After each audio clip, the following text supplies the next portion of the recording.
नमस्कार साथियों। योग एवं स्वास्थ्य प्रश्नोत्तरी से योग एवं स्वास्थ्य से जुड़ी प्रश्नोत्तरी हम पढ़ने जा रहे हैं। भाग 14 है, योगा जी के MCQ प्रश्न है इसमें, और प्रश्नोत्तरी है, MCQ नहीं है इसमें। योग का अर्थ क्या है? यदि ऐसा, ये हमारा प्रश्न ऐसे हैं जो प्रैक्टिकल के दौरान आपसे डायरेक्टली एग्जामिनर पूछता है, एक्सटर्नल पूछता है, तो आपके उत्तर इस प्रकार से हो सकते हैं। योग का अर्थ क्या है? यदि आपसे कोई पूछे तो आप उत्तर देंगे, योग का अर्थ जुड़ना या एकता, यह शरीर, मन और आत्मा का संतुलन स्थापित करने की प्रक्रिया है। एक इस तरह से सरल भाषा में आप उत्तर दे सकते हैं। यदि आप जानते हैं, योग सूत्रों की परिभाषा जानते हैं, तो योगस् चित्तवृत्ति निरोधः इति ये भी आप कह सकते हैं। चित्त की वृत्तियों को निरोध करना, नियंत्रित करने का नाम योग है। अगला प्रश्न है, योग का उल्लेख सबसे पहले किस ग्रंथ में मिलता है? ग्रंथ की बात आई तो आप उत्तर देंगे, योग का उल्लेख सबसे पहले वेदों और विशेष रूप से उपनिषदों में मिलता है। वेदों में, उपनिषदों में मिलता है। योग दर्शन बाद में होता है, इसलिए ये बातें भी आप स्पष्ट करेंगे। योग का मूल उद्देश्य क्या है, वो बताएंगे। योग का मुख्य उद्देश्य आत्मा और परमात्मा के बीच एकता स्थापित करना और शरीर, मन और आत्मा का संतुलन बनाना होता है। तो योग का ये मुख्य उद्देश्य है। प्रश्न नंबर ये 4 है, पतंजलि के अनुसार योग के कितने अंग माने गए हैं? तो पतंजलि के अनुसार योग के जो 8 अंग होते हैं, इन्हें अष्टांग योग कहा गया है। आप यदि कोई नाम पूछे तो आप उनके नाम फिर बता सकते हैं। प्रश्न 5, अष्टांग योग में पहला अंग कौन सा आता है? अष्टांग योग का पहला अंग जो है वह यम है, जो सामाजिक अनुशासन को दर्शाता है, और दूसरा जो अंग है वह व्यक्तिगत अनुशासन को दर्शाता है। ये भी याद रखना है।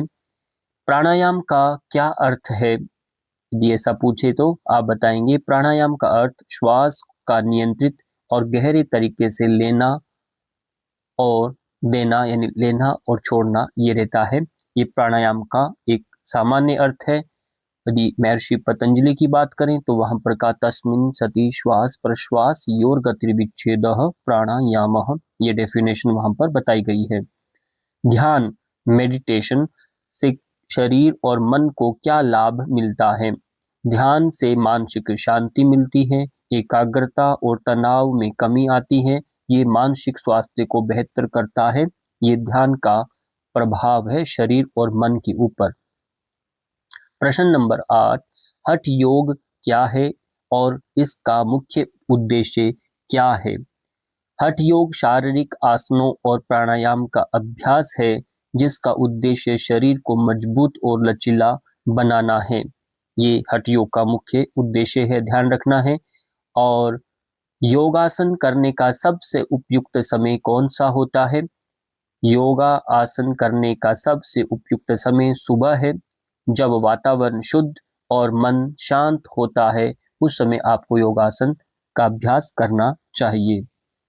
योग करने से किन प्रमुख शारीरिक बीमारियों में लाभ मिलता है? आपसे ये भी पूछा जा सकता है। योग से हृदय रोग ठीक होता है, मधुमेह, उच्च रक्तचाप, तनाव और जोड़ों के दर्द जैसी बीमारियों में लाभ मिलता है योग करने से। प्रश्न नंबर 11, योग मानसिक स्वास्थ्य को कैसे प्रभावित करता है? कैसे करता है? योग मानसिक शांति, एकाग्रता और आत्मविश्वास बढ़ाता है, जिससे चिंता, अवसाद और तनाव को नियंत्रित किया जा सकता है। प्रश्न नंबर 12 में कौन से योगासन तनाव को कम करने में सहायक है? यदि ऐसा प्रश्न पूछे तो आपका उत्तर उन आसनों के नाम के साथ होगा। वह नाम है शवासन, बालासन, त्रिकोणासन, भुजंगासन। ये तनाव को कम करने में सहायक है, ये ध्यान रखना है। इन आसनों के नाम भी आपको याद रखना है।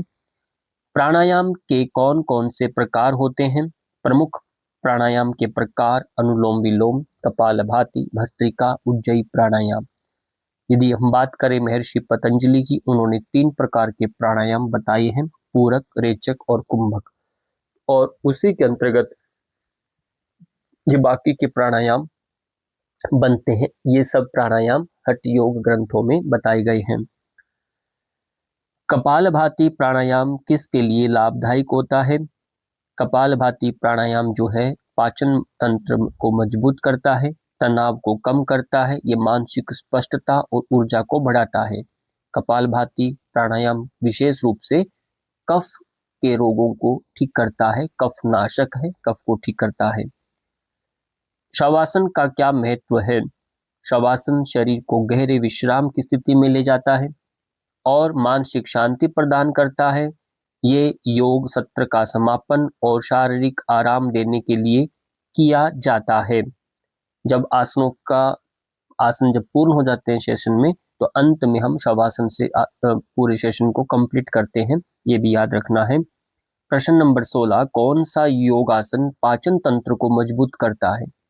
वह कौन सा आसन है? वह है पवन मुक्तासन, भुजंगासन, उत्तान पादासन। पाचन तंत्र को मजबूत बनाने में ये सहायक आसन है। 17 नंबर प्रश्न है, अनुलोम विलोम करने से कौन कौन से लाभ मिलते हैं? ऐसा यदि प्रश्न आपसे कोई पूछे तो उसका उत्तर होगा अनुलोम विलोम प्राणायाम से श्वसन तंत्र बेहतर होता है, मानसिक शांति मिलती है और रक्तचाप नियंत्रित रहता है। प्रश्न नंबर 18, नियमित ध्यान करने से जीवन में क्या बदलाव आता है? यदि ये प्रश्न है तो उत्तर होगा ध्यान से मानसिक शांति, तनाव में कमी आएगी, आत्मज्ञान की प्राप्ति होगी और भावनात्मक संतुलन में सुधार होता है। ये सब ध्यान करने के लाभ हैं। योग से मोटापे को कैसे नियंत्रित किया जा सकता है? आज के समय में सबसे बड़ा चैलेंज है ये, कैसे नियंत्रित करें? योग से कैलोरी बर्न होती है, मेटाबॉलिज्म सुधरता है और मानसिक संतुलन में वृद्धि होती है, जिससे मोटापा नियंत्रित किया जा सकता है। ये तीनों जब बिगड़ते हैं तो मोटापा बढ़ने लगता है, यानी कैलोरी आपकी ज़्यादा बढ़ रही है, बर्न नहीं हो रही, मेटाबॉलिज्म आपका ज़्यादा ठीक नहीं है या मानसिक विकार है, तब ये मोटापा बढ़ने लगता है। योग और ध्यान किस प्रकार आत्मविश्वास को बढ़ाते हैं? योग और ध्यान से मानसिक स्पष्टता और एकाग्रता बढ़ती है, जिससे आत्मविश्वास में सुधार होता है।